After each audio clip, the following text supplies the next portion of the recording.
世界一面白いアクション RPG を作る。これを人生のメインクエストとして掲げております。はい、高と申します。今週もですね、当チャンネルで制作中のゲーム、Rise of Rebellion 千葉のボロバリューのフルの制作状況、進捗の共有ですね、やっていこうと思うんですが、いつも通りね、最初に一つ宣伝させてください。こちらのゲームの Steam ストアページ、すでにオープンしております。今後体験版だったりとか、その先の製品版もこちらのページからリリースしていきますので、まだの方はぜひね、ウィッシュリストに登録してお待ちいただければと思います。それでは早速やっていきましょう。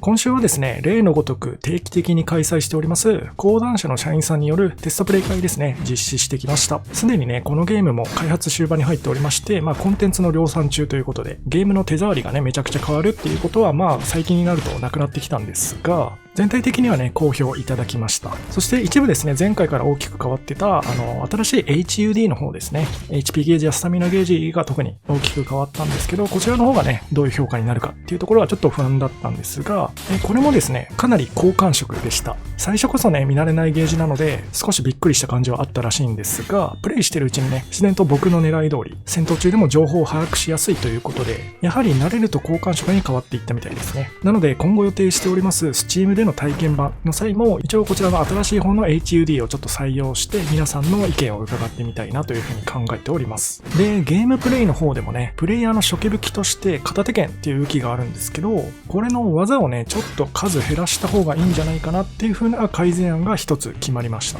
実はこれテストプレイ会後のね、ミーティングの際に、僕自身ね、心の中で、そういう話をしようと思いながら出席したんですけど、先にね、講談社側から、そういった提案、片手剣の技ちょっと減らした方がいいんじゃないですかっていう提案があったので、それ実は僕もそうしようと思ってたんですよっていうことで、かなりね、両者の意見が合致してたんで、多分やった方がいい改善なんじゃないかなっていう風に考えてるんですけど、今って片手剣で使える技の数がめちゃくちゃ多いんですよね。方向入力が上下左右とニュートラルの5種類。で、攻撃の強度が側撃、銃撃、再撃の3種類。っていうことで、5×3 の15種類の技をどのタイミングでも出せるみたいな、なかなか他のゲームでは効かないぐらいのね、技の数が用意されてるわけなんですけど、片手剣っていう武器自体がですね、プレイヤーがゲーム開始した時に初めに装備してる武器、初期装備っていう位置づけになってますので、もうちょいね、技の数を減らしてシンプルゆえに使いやすいみたいな、そんな感じのね、初心者向け武器にちょっとリニューアルしようかなと思ってます。で、めちゃくちゃ多い技の数を扱える上級者向けの武器っていうのは、もっとね、後半のステージとかで手に入れられる武器にその役割をね、やってもらえればいいと思うので、片手剣の方はですね、具体的に言うと、この居合切りだったりとか、あとね、敵を打ち上げて空中でコンボするみたいな、やってて楽しいというかね、気持ちのいい技を残して、それ以外の技はちょっとカットしていくっていう方針で、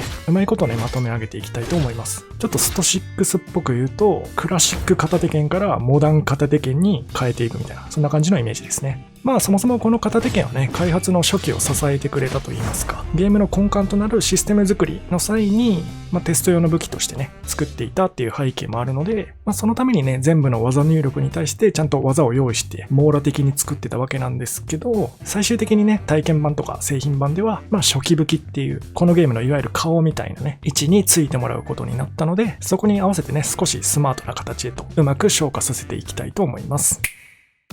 最近、モンハンのオープンベータテストあったじゃないですか。僕はね、ちょっと忙しかったんで、動画でちょっとね、見るぐらいしかできなかったんですけど、一つちょっと気になるトピックがありまして、どうやらモンスターをね、攻撃した時の手応えがあんまりないというか、気持ちよくないみたいな、そういう感想がかなり多かったみたいなんですよね。で、このトピックちょっと気になったんで調べてみると、どうやらですね、モンスターを攻撃した時のヒットストップがあまりないというか、ほぼかかってないみたいなことがどうやら原因だったらしくて、でさらにそこを深掘っていくとですね、実はそもそもモンハンのその過去作の仕様としてね、切れ味ゲージが特定のレベル以上ないとあまりヒットストップがそもそもかからないっていう仕様になってるらしくて、なので製品版とかでね、より切れ味の鋭い武器が出てきたら、しっかりね、従来通りの重たいヒットストップがかかって、おそらくね、気持ちよくなれるはずだろうっていう風なね、結論を出してらっしゃる方がいて、確かにね、従来過去作のモンハンシリーズがそういう仕様だったんであれば、今回ね、ワイルズでもそういう仕様である可能性かなり高いんじゃないかなと思うんですけど、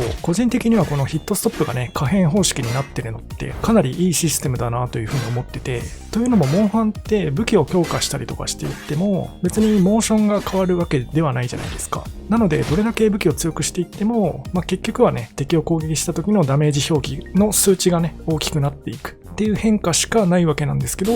そこにね、ヒットストップが増大していくっていう仕様も加わることで、モーション自体は変わってなくても、めちゃくちゃ手応えというかね、モンスターを攻撃した時の脳汁みたいなのはめちゃくちゃ増えるはずなので、なんというか、モンハンに合ったシステムですよね。使える技自体は初期武器の時からずっと一緒で、なんだけどダメージ量とかヒットストップの時間っていうのはちょっとずつでかくなっていくので、しっかりと成長を感じられるっていうことで、非常によく考えられたシステムだなと、個人的には感じました。ただ今回ね、ベータテストでそのヒットストップが短い状態の初期武器しか触れないことによって、今回こういうね、ちょっとネガティブな意見がたくさん出てきてしまったっていうことはちょっと不運な事故だったのかなと思います。なんていうですね、世間のニュースをちょっと横目で見ながら、うちのゲームでもね、敵を攻撃した時の手応えの演出っていうものをちょっとね、軽く見直してみようかなということで、実は今まで封印してたというか封印気味にしていた演出があって、それがカメラ系の演出なんですよね。例えば激しく地面を叩きつける系の攻撃とかについてるカメラの振動演出だったり、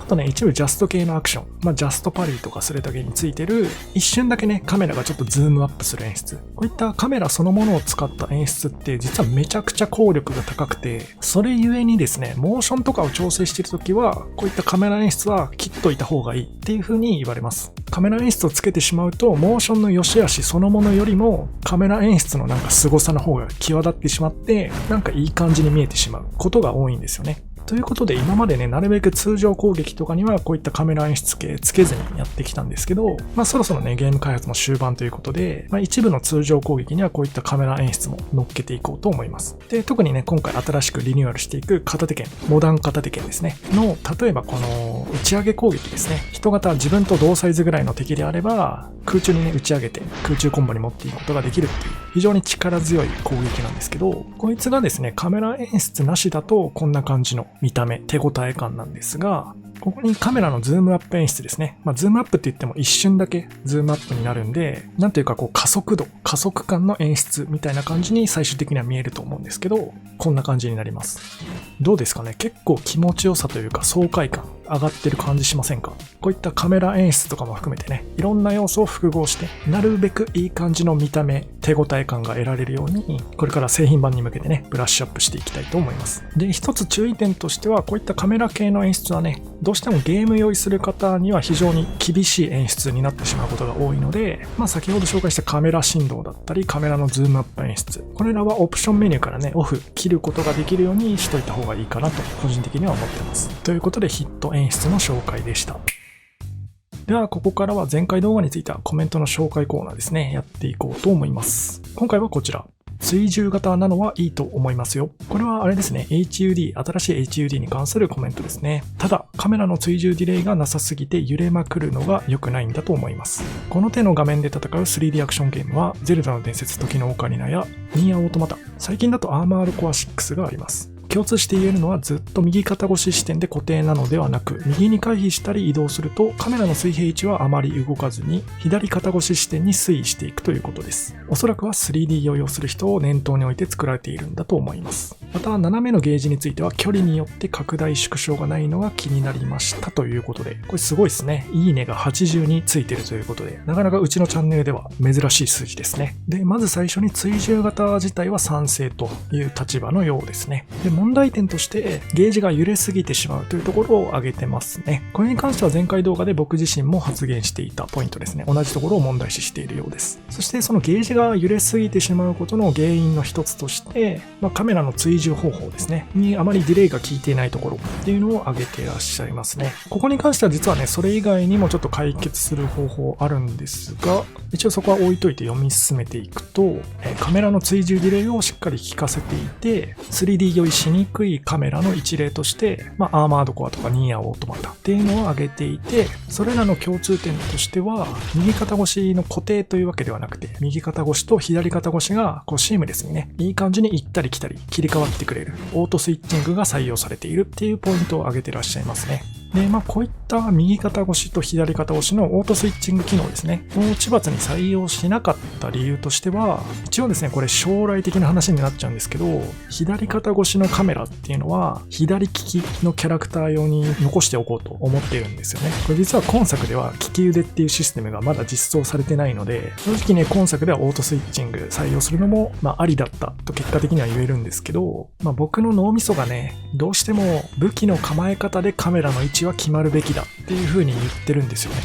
例えば利き腕以外にもね、こういった片手剣の持ち方とかにも最終的には流派とか型、スタイルみたいなものを用意したいと思っていて、今作の千葉の主人公はね、片手剣こんな感じの結構自然体で構えるわけなんですけど、これがですね、例えばこの敵キャラのように、一つ剣、レイピアとかエストックみたいな構え方、フェンシングの構え方みたいなね、右手の方を前に出すような構え、スタイルっていうのも、ゆくゆくはね、実装したいと思ってるんですよね。そして同じ武器を使ってるプレイヤー同士でも、型、スタイル、流派によって、全然ね、戦い方が変わってくるというような、そんなゲームをちょっと目指しているので、このカメラの位置に関してもね、利き腕だったりとか、型によって右左が切り替わってくれるっていうようなゲームに最終的にはしていきたいなと考えています。で、これがですね、右肩越しと左肩越しによって、敵キャラクターの見え方もちょっと変わってきますよね。この攻撃モーションは右利きのカメラの方がさばきやすいとか、いやいやこっちの攻撃に関しては左利きカメラの方がさばきやすいんだよね、みたいな。